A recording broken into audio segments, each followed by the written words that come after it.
Em 1981, ela fundou a produtora Enug Barijô Comunicações, responsável pela metade do conteúdo que deu origem ao acervo Cultne. É uma das coordenadoras internacionais do Festival do Rio desde a criação em 1999.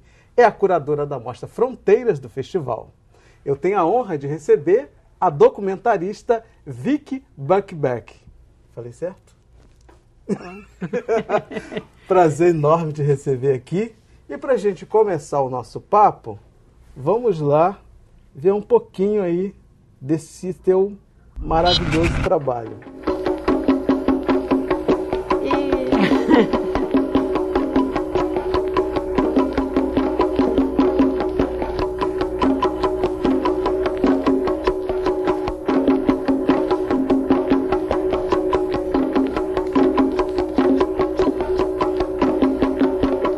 Trabalho que não é somente meu, é de todos nós, e isso nos foi ofertado pelos nossos ancestros, e nós temos o direito de defender toda essa coisa, não deixarmos isso ir para a lama e ser espoliados, sem, como é o nome? Ser defamado e tudo como está sendo aí. Nada mais, nada menos, nós que temos o direito de defender tudo isso. Isso, a religião dos orixás é uma religião de amor, de carinho, é uma coisa que todo brasileiro traz no sangue, traz no seu coração, traz sua alma. Eu penso que é de todos os brasileiros, porque eu sou assim. Eu sou baiana, sou do recôncavo baiano, sou neta de escravo, então tenho obrigação. E esta obrigação eu entrego a todos os brasileiros e a todos os meus irmãos, para irmos à luta, para chegarmos a um ponto maravilhoso, que no momento é o que eu mais quero e o que eu mais desejo.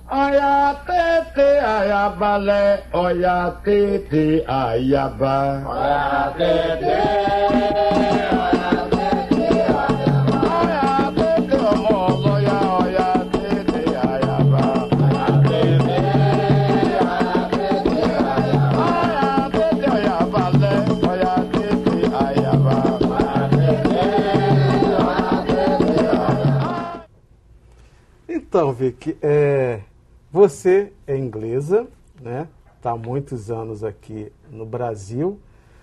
O que te motivou, que fez com que você quisesse mergulhar nessa cultura, que era uma cultura distante de você? Você é uma mulher europeia, e mergulhar nessa cultura. O que te despertou? Por que você veio parar no Brasil e mergulhar nessa cultura tão genuína do povo brasileiro, que é a cultura negra?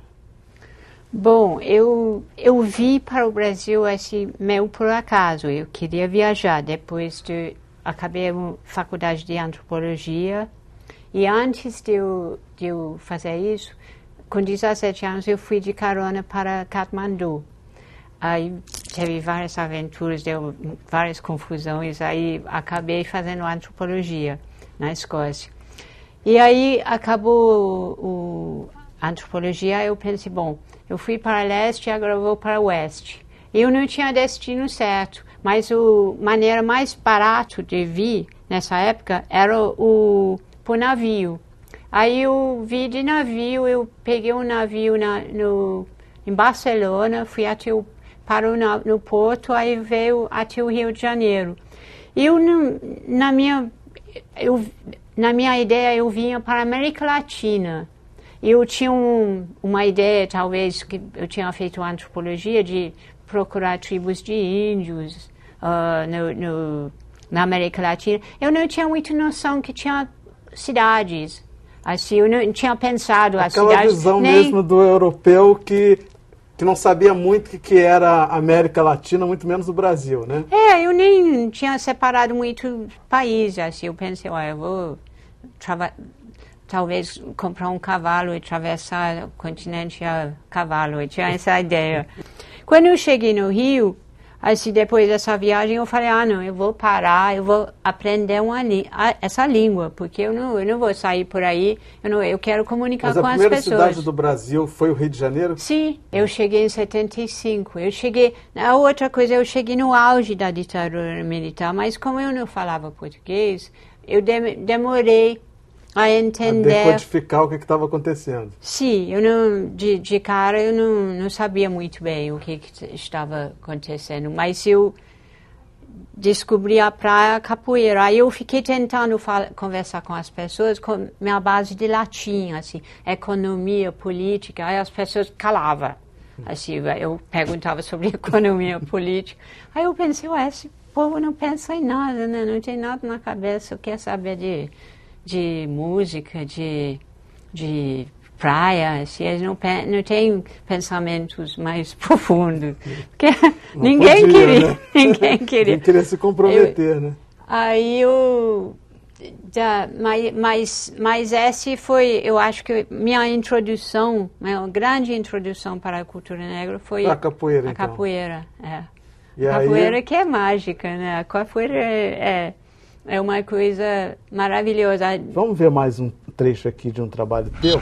Eu pretendia realmente, eu tinha como objetivo ser escritora. Desde criança eu tinha um monte de poesias, historinhas assim que eu escrevia. Desde a escola primária eu passava uma parte do tempo assim escrevendo coisas, né?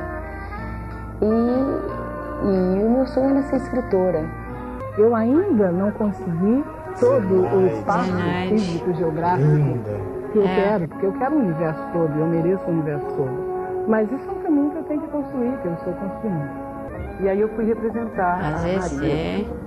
Tem um ator, Zaqueu, que representava Jesus, não sei o quê, e nós fomos meio que apedrejados pelos próprios moradores da cidade de Sebastião, que não acreditavam numa Nossa Senhora Negra. Tipo assim, pra cima de mim não. Que papo é esse? Quando eu comecei o Teatro Central do Negro, Pascoal Carlos Magno me deu uma lista dos amigos dele para eu vender os ingressos que eu estreiei no Municipal, fazendo Imperador de Ouro, que é o Teatro Central do Negro. Foi também um movimento incrível, imagina os negros pela primeira vez no Municipal, que até então era só companhias francesas e grandes óperas internacionais. Teatro e nós somos o primeiro grupo de negros a entrar no Municipal, eu estreiei ali. Então, eu vim aqui falar com a Besançone Laje, e eu lembro dela na portaria com o chambre de chinês, de seda chinesa, com os bordados de dragões assim, nas costas, e tinha 4 vasos imensos, daqueles vasos lindos chineses. Eu me lembrei de Alibaba, os 40 ladrões, então eu cheguei assim, muito assustada com meus lindos 17 anos, e ela foi carinhosa, então eu expliquei que nós estávamos fazendo um teatro, não tinha dinheiro.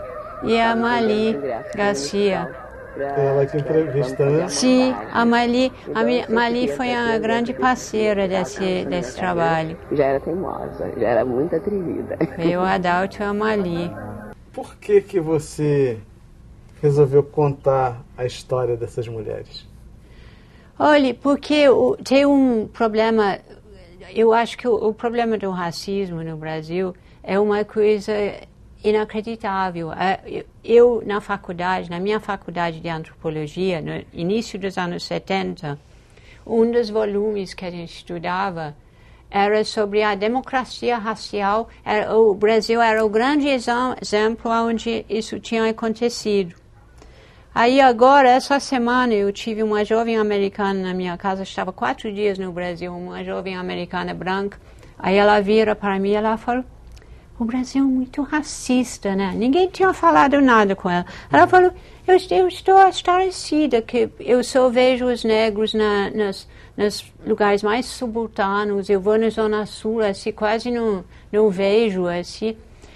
E infelizmente, a gente sempre lidou com isso. E as mulheres das divas, desse vídeo nosso das divas, são grandes atrizes. A Léa Garcia, a Léa Garcia é uma atriz assim... Ela diz tudo com o olho. Ela não precisa mexer mais nada no corpo dela. Com o olhar, ela transmite tudo. É uma atriz assim... É fantástica. A Leia, a Ruth, a Zezé, a própria Zenaide. E a Luísa Maranhão, que a gente não conseguiu achar, mas que tem muitos... A gente não achou ela para entrevistar, mas tem muito trecho dela nos filmes do cinema novo, que ela é fantástica também. Eu acho que ela se decepcionou com a história com a posição das atrizes aqui. Parece que ela foi para a Itália, ninguém sabia dela mais. Mas se você pensa na dramaturgia brasileira, no cinema, se você pensa uma Léa Garcia, uma Fernanda Montenegro, assim você vê a posição relativa de cada um. Adoro Fernanda Montenegro, é uma tremenda atriz. É uma grande atriz.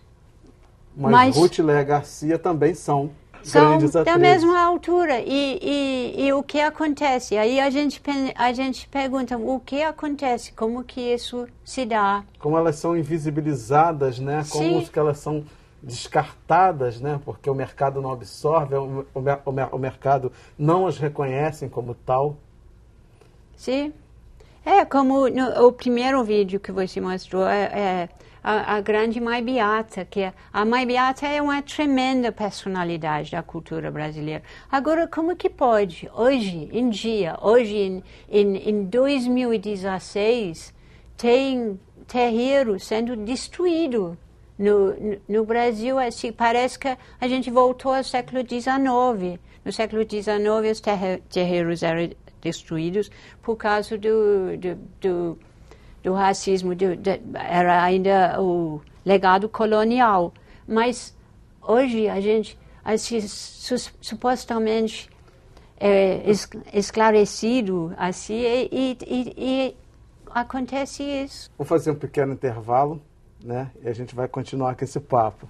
Olha, vou para o intervalo, mas é rapidinho, já estou de volta. Não sai daí não, hein?